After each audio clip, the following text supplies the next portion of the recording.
Alangli tok jirka thara phanke kachini abang avelo. Alangli ke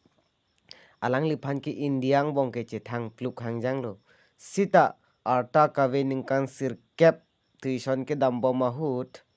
Tuition ke dambom apor ahut accident ahir kang tangrak ajok dispor hospital along tong sekot pen pali damsi phuke plak asai dengpon nangkok lo pusi man ke dosar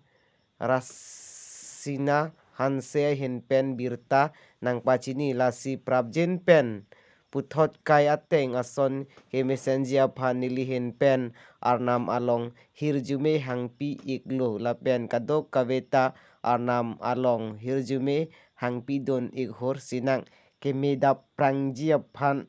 kaiketa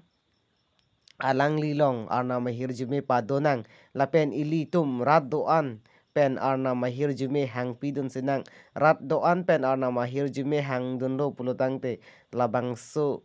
akisung pen jokda prangji mane pu ilito mat hadon pen kai ketame ningthe pen arnama phan ning thirwet pen arnama phan ardom pidon sinang